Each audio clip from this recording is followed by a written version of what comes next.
کہ حضور کے محبوبوں کا ذکر بھی حقیقت میں حضور ہی کا ذکر ہے، اور حضور کا ذکر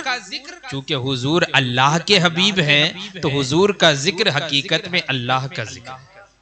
کیونکہ اللہ تبارک و تعالی ارشاد فرماتا ہے جعلت ذکرک ذکری، کہ اے محبوب ہم نے تمہارے ذکر کو اپنا ذکر بنا دیا، جس نے تمہیں یاد کیا گویا اس نے ہمیں یاد کیا۔ تو حضور کا ذکر کرنا، محبوبان بارگاہ کا ذکر کرنا، یہ حقیقت میں اللہ تبارک و تعالی کا ذکر کرنا ہے۔ تو یہ محفل منعقد ہوتی ہے ہر سال، اس طرح کی محفلیں جا بجا محفلیں منعقد ہوتی۔ اب اعتراض کرنے والے یہ اعتراض کرتے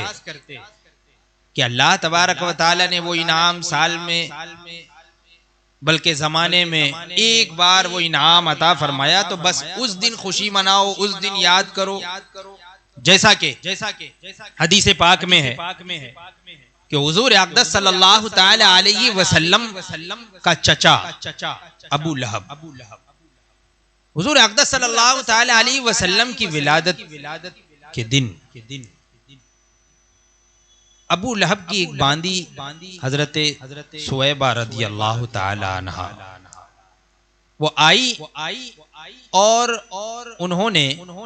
حضور اقدس صلی اللہ تعالی علیہ وسلم کا چچا ابو لہب جو تھا اسے یہ خوشخبری سنائی کہ آپ کے گھر بھتیجے کی ولادت ہوئی۔ بھتیجے کی ولادت کی خوشخبری سن کر ابو لہب نے جیسے ہی یہ خوشی کی خبر سنی تو ابو لہب نے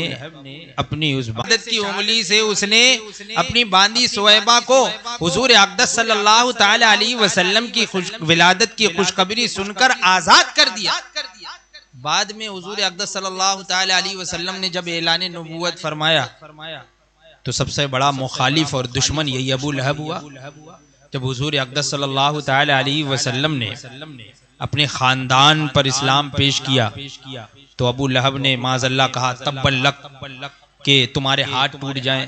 معاذ اللہ۔ حضور اقدس صلی اللہ تعالی علیہ وسلم کو گالیاں دی۔ ابو لہب کی بیوی جو تھی ام جمیل وہ بھی کچرے پھینکتی حضور پر اور طرح طرح کی مغلظات بکتی تھی۔ تو اللہ تبارک و تعالی نے ابو لہب اور اس کی بیوی کے رد میں پوری سورہ تبت یدا نازل فرمائی۔ یہ ابو لہب کے رد میں نازل ہوئی، یعنی کتنا بڑا کافر تھا ابو لہب، کتنا بڑا کافر تھا کہ اس کے رد میں اللہ تبارک و تعالی نے پوری ایک سورہ نازل فرمائی، تبت یدا ابی لہب و تب۔ ابو لہب کے دونوں ہاتھ ٹوٹ جائے، تباہ ہو جائے، اور وہ تباہ ہو ہی گیا۔ اللہ تبارک و تعالی نے اس کے رد میں پوری سورہ نازل فرمائی۔ لیکن جب وہ مرا واصل جہنم ہوا، ایک سال گزرنے کے بعد حضور اقدس صلی اللہ تعالی علیہ وسلم کے دوسرے چچا جنہوں نے اسلام قبول کر لیا، چہیتے چچا حضرت عباس رضی اللہ تعالی عنہ فرماتے ہیں کہ میں نے ابو لہب کے مرنے کے ایک سال بعد خواب میں دیکھا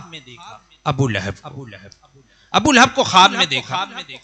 اور میں نے دریافت کیا کہ کیا حال ہے، کیا ماجرا ہے، کیا حال ہے، کیسے حالات ہیں۔ تو ابو لہب نے کہا کہ بڑا برا حال ہے، کاش کہ دنیا میں حضور پر ایمان لے آتا، اس دین پر ایمان لے آتا، وہ دین اسلام قبول کر لیتا تو اس عذاب میں مبتلا نہیں رہتا۔ جہنم کے عذاب میں مبتلا ہوں اور طرح طرح کے دردناک عذاب مجھ پر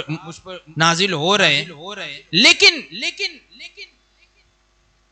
ہر پیر کے روز، سوموار کو پیر کے روز، جس وقت جس دن میں نے حضور اقدس صلی اللہ تعالی علیہ وسلم کی ولادت کی خوشخبری سن کر اپنی اس انگلی سے اپنی باندی کو آزاد کر دیا تھا، تو ہر پیر کے دن اس انگلی سے پانی کا چشمہ جاری ہوتا ہے اور میں اسے اپنے منہ میں لیتا ہوں تو اللہ تبارک و تعالی مجھ پر عذاب میں تخفیف فرما دیتا، عذاب ہلکا ہو جاتا ہے۔ ابو لہب نے کہا کہ اس دن عذاب ہلکا ہو جاتا ہے اور اس انگلی کی وجہ سے مجھے کچھ پانی میسر آ جاتا ہے جس کی وجہ سے کچھ راحت ملتی ہے۔ اب یہاں پر غور کرنے کی بات ہے کہ ابو لہب کافر تھا، مسلمان نہیں تھا بلکہ کافر تھا۔ ابو لہب کافر تھا اور ہم کون ہیں؟ ہم ہیں ایمان والے، ہم ہیں مسلمان، ہم مومن ہیں۔ ابو لہب کافر تھا۔ ابو لہب نے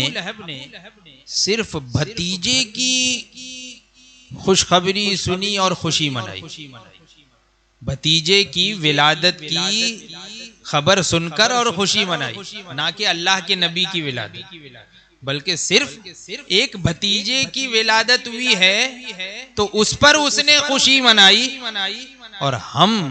تو اللہ کے پیارے حبیب صلی اللہ تعالی علیہ وسلم کی ولادت کی خوشی مناتے۔ تو ابو لہب جو ہے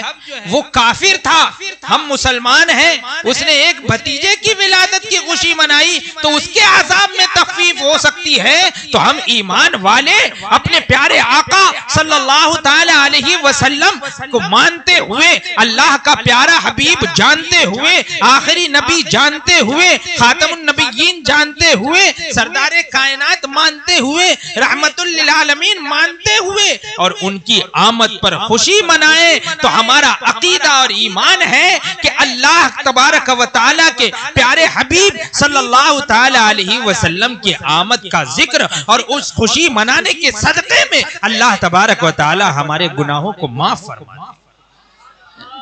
جب ایک کافر کے عذاب میں تخفیف ہو سکتی ہے تو ایک مومن کے عذاب میں کیسے تخفیف نہیں ہوگی؟ اور غور کرنے کی بات ہے کہ وہاں پہ وہ کافر بھتیجے کی ولادت کی خوشی منا رہا ہے، اور ہم صرف جو ہے وہ کسی خاندانی رشتے کی وجہ سے نہیں خوشی منا رہے ہیں، بلکہ اللہ کے پیارے نبی رسول اور حبیب کی آمد کی خوشی منا